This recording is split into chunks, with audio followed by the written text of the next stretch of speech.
Au cours des 5 dernières années, l'USB-C est devenu le connecteur de choix pour une large gamme d'appareils. Il est utilisé sur la plupart des appareils Android, ordinateurs portables, tablettes, consoles de jeux, écouteurs et accessoires comme les souris, claviers et disques de stockage externes. Mais en ce qui concerne le produit le plus populaire d'Apple, l'iPhone, l'USB-C n'a pas encore été adopté. Au lieu de cela, chaque modèle d'iPhone utilise toujours un connecteur Lightning qui a été introduit il y a 8 ans avec l'iPhone 5. Cela a amené les gens à se demander pourquoi Apple n'a pas fait passer l'iPhone à l'USB-C, surtout pour une entreprise qui a la réputation d'être la première à adopter de nouvelles normes. Dans cette vidéo, j'expliquerai pourquoi Apple n'a pas doté l'iPhone de l'USB-C et les conséquences pour les utilisateurs. C'est Greg avec Apple Expliqué et vous avez voté ce sujet en deuxième place lors du dernier sondage. Si vous souhaitez aider à décider des sujets que je couvrirai à l'avenir, n'oubliez pas de vous abonner et des sondages comme celui-ci commenceront à apparaître dans votre fil d'activité mobile. D'accord, maintenant pourquoi Apple, la société qui a adopté l'USB-A avant tout le monde avec l'iMac original, a-t-elle mis autant de temps à apporter l'USB-C à leur smartphone ? C'est assez bizarre, surtout quand on considère qu'ils l'ont déjà inclus dans leur gamme d'iPad et de Mac. Eh bien, la réponse réside dans une histoire qui commence en 2010 lorsque Apple développait l'iPhone 5.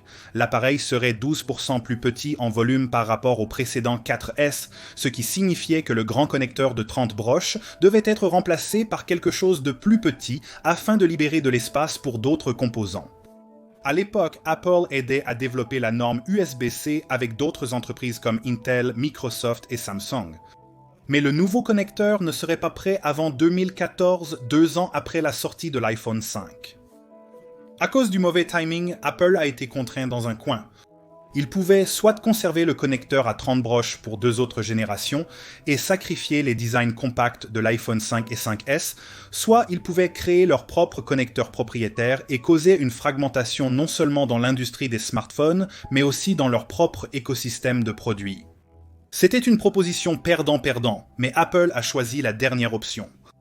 Cette décision a non seulement provoqué un énorme retour de bâton de la part des utilisateurs en 2012, qui étaient frustrés qu'Apple ait rendu tous leurs accessoires iPhone précédents obsolètes, mais elle leur pose encore des problèmes à ce jour.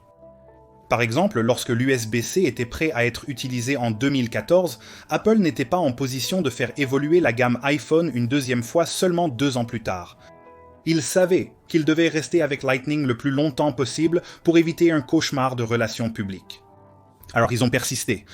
Et lorsque les AirPods ont été introduits en 2016, Apple a été contraint d'utiliser le même connecteur que l'iPhone, puisque les deux produits étaient conçus pour être utilisés ensemble de manière transparente.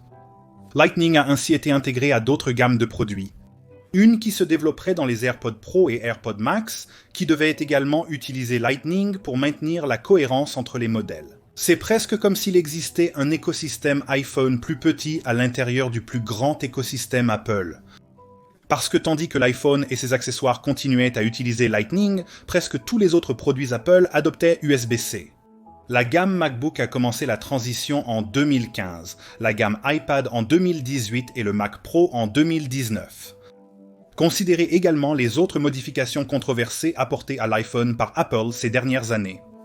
Ils ont supprimé la prise casque en 2016 et ils ont retiré l'adaptateur mural de l'emballage de l'iPhone en 2020.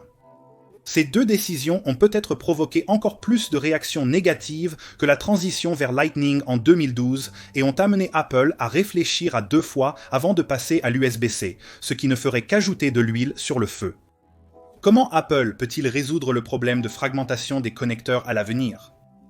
Eh bien, les rumeurs suggèrent que cela ne sera pas résolu, car Apple ne prévoit pas de faire passer l'iPhone à l'USB-C du tout. Au lieu de cela, ils explorent la possibilité de supprimer complètement le connecteur de certains modèles d'iPhone. Et il y a des avantages à cette approche.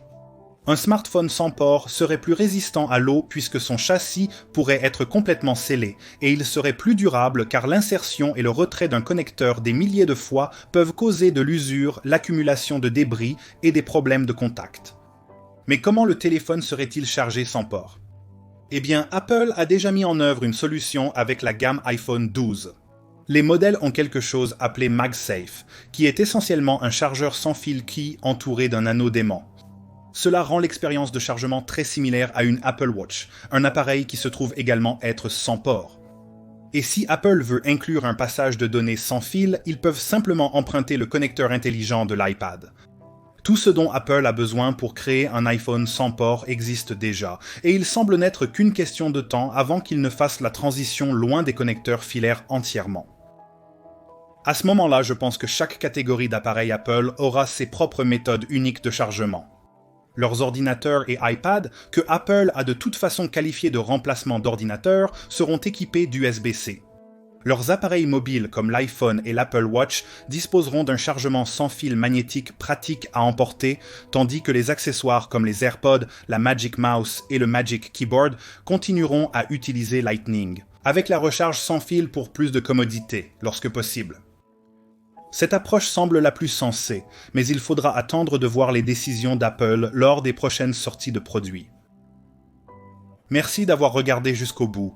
N'oubliez pas de vous abonner pour m'aider à choisir les sujets que je traite. À la prochaine vidéo!